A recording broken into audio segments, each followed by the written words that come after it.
कलाम, कुछ मिसरे तोड़ जोड़ करके अपनी कहानी के साथ जोड़ूं आज। उम्मीद है आपको कहानी यूँ बयां करने का अंदाज़ गैर मुनासिब नहीं लगेगा, but truth be told, sometimes a few lines of poetry does far more justice in explaining one's sentiments than perhaps hundreds of words could. So I'll start with that. कुछ लोग तुम्हें समझाएंगे, वो तुमको खौफ दिलाएंगे. When we talk about charity in Pakistan, immediately our mind goes towards education, healthcare, livelihood, vocational training, food ration and food drives. But I bet most of you have never associated charity with justice. And why is that? Is that because justice is not important? I think it's because justice is perhaps the one thing that is hardest to deliver, hard to imagine, and very hard to measure in its true impact. We spend billions of rupees a year making up for the gap from the state side in education and healthcare, but none of this matters when the poorest of the poor, as you have just heard from them, don't have access to justice, because justice is the foundation upon which all other rights stack up. And for me, I truly understood the meaning and significance of this work, not in 2013 when the Legal Aid Society was registered, but in the year 2004, when as a young, freshly graduated lawyer, I started volunteering in Karachi's women prison. Now, when you think about prison, maybe some of you might think it's a place where society's hardened criminals reside, but when I started volunteering there in 2004, I realized it was a dumping ground where poverty was punished. 80% of people in prison are there because they are too poor to be able to afford a lawyer. Women languish, charged with petty offenses because they don't have a lawyer. Men continue to suffer and be incarcerated long after their sentences have been served. Why? Because they're too poor to be able to pay that petty fine amount to get back out into society. And the worst thing that I've had to carry with myself all these years has been seeing children that are born inside prison, because pregnant women get incarcerated all the time, and then the children that grow up in prison, and that's the only world that they know.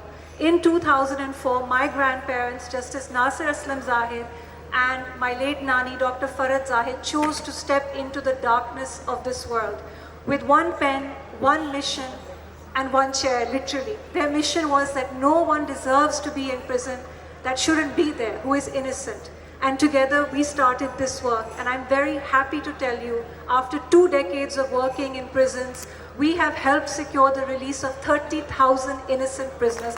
30,000 people are back in society, and they have a second chance at life. And I'm even more happy to tell you that this work is funded by the government of Sindh. So your taxpayers' money, my taxpayers' money is legitimately going towards the poorest of the poor. So that would have been enough. We scaled our work to 22 prisons. But Nana, Nani and I realized कि बाहर, jail के बाहर तो एक और बहुत ही ज़्यादा बड़ी जेल खाना जात है कम्युनिटी के अंदर. वो जेल हमारे माशरे की, where women are caught up in vicious cycles of violence, as you heard, because they don't know who to go to. They don't know any better. Where children are sexually abused into silence because they don't speak up in time. As you heard today, where labor is exploited, where entire communities are crushed under the pressure of a system that they are too illiterate to understand and too poor to be able to afford. कुछ लोग तुम्हें समझाएंगे, वो तुमको खौफ दिलाएंगे. जो है वो भीख हो सकता है, इस राह में रहज़न है इतने. Rahzan means a highway robber, a challenge or an impediment.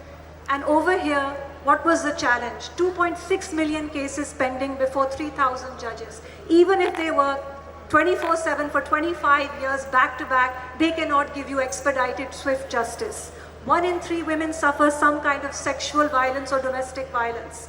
And child sexual abuse has gone up by 220% since 2019. The records are all there now.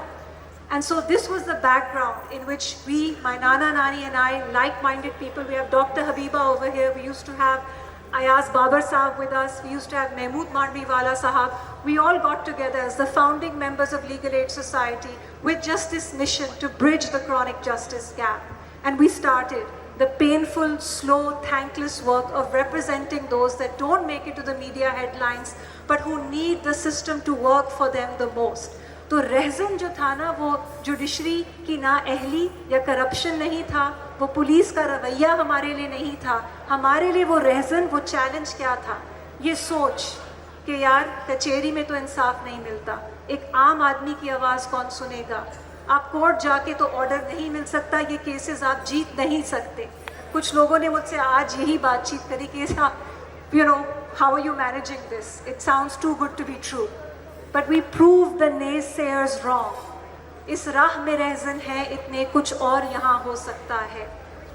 We have served 56 million people with legal awareness. We've set up a national legal advisory helpline that's provided free of cost legal advice to 500,000 people. And what I am most proud of is, like the 3 beneficiaries you heard today, we have represented 2,900 women and children across courts across Pakistan. But that's not the best part.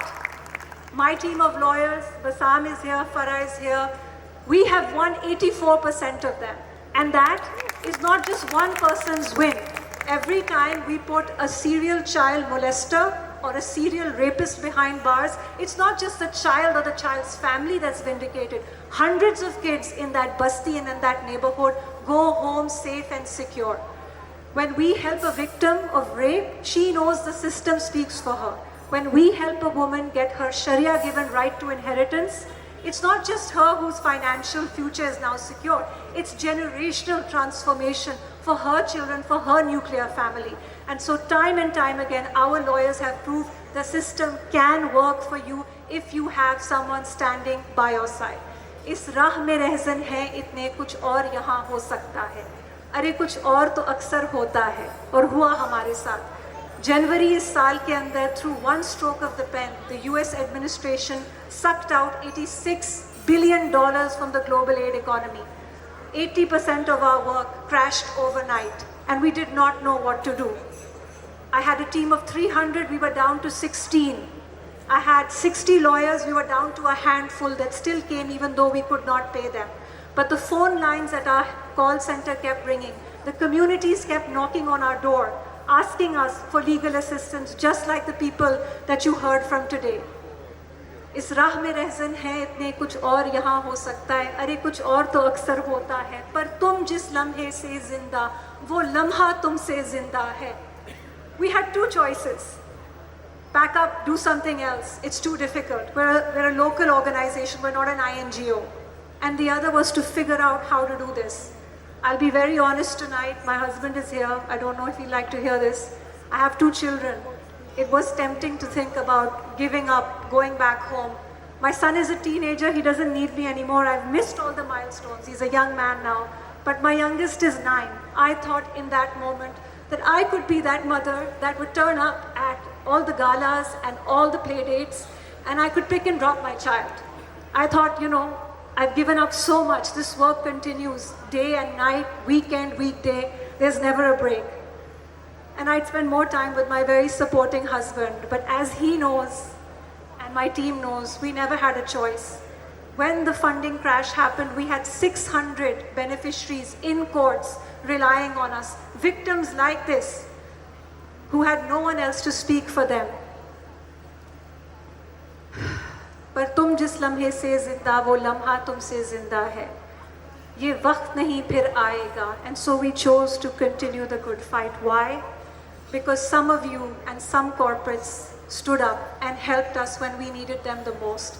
I want to put on record my gratitude for Bank Al Falah and for Ismail Global, who are one of the first who came and understood this work, recognized that it was worthy of CSR, that the results speak volumes, and that they transcend and transform entire trajectories for the poorest in Pakistan.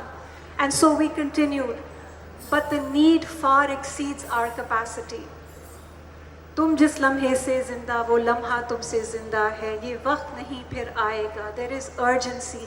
Justice delayed is justice denied. I don't ask you to walk away today and think of the Legal Aid Society as a sympathy-based organization. No, sir.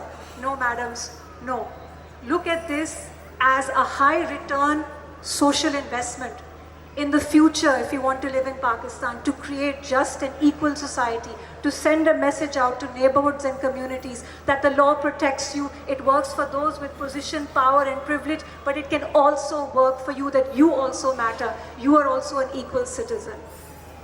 पर तुम जिस लम्हे से जिंदा, वो लम्हा तुमसे जिंदा है, ये वक्त नहीं फिर आएगा. And so, if you can support one case costs 88,000 rupees. That's from the FIR to the evidence to the arguments to the final order to fighting the appeal to getting the bails rejected of perpetrators. 88,000 to change an entire trajectory. One family is one neighborhood. One neighborhood is a community. One community becomes a district where law works and lives matter and people live with dignity. And so I ask you to be that moment. You are the difference between a rape victim winning a case or giving up in despair. You are the difference between a child who's been sexually abused knowing that he or she is protected versus a child suffering in silence for the rest of his or her life. You are that moment. You are that change tonight. And so give. If you can support one case, start with one. If you can do 10, start with 10. If you can do more, do more. We will fight every single case with honesty, a tenacity of purpose, and with conviction, because we can make the system work, and it absolutely does work. पर तुम जिस लम्हे से जिंदा, वो लम्हा तुमसे जिंदा है, ये वक्त नहीं फिर आएगा, तुम अपनी करनी कर गुजरो, जो होगा देखा जाएगा. जज़ाकल्लाह खैर. Thank you so much.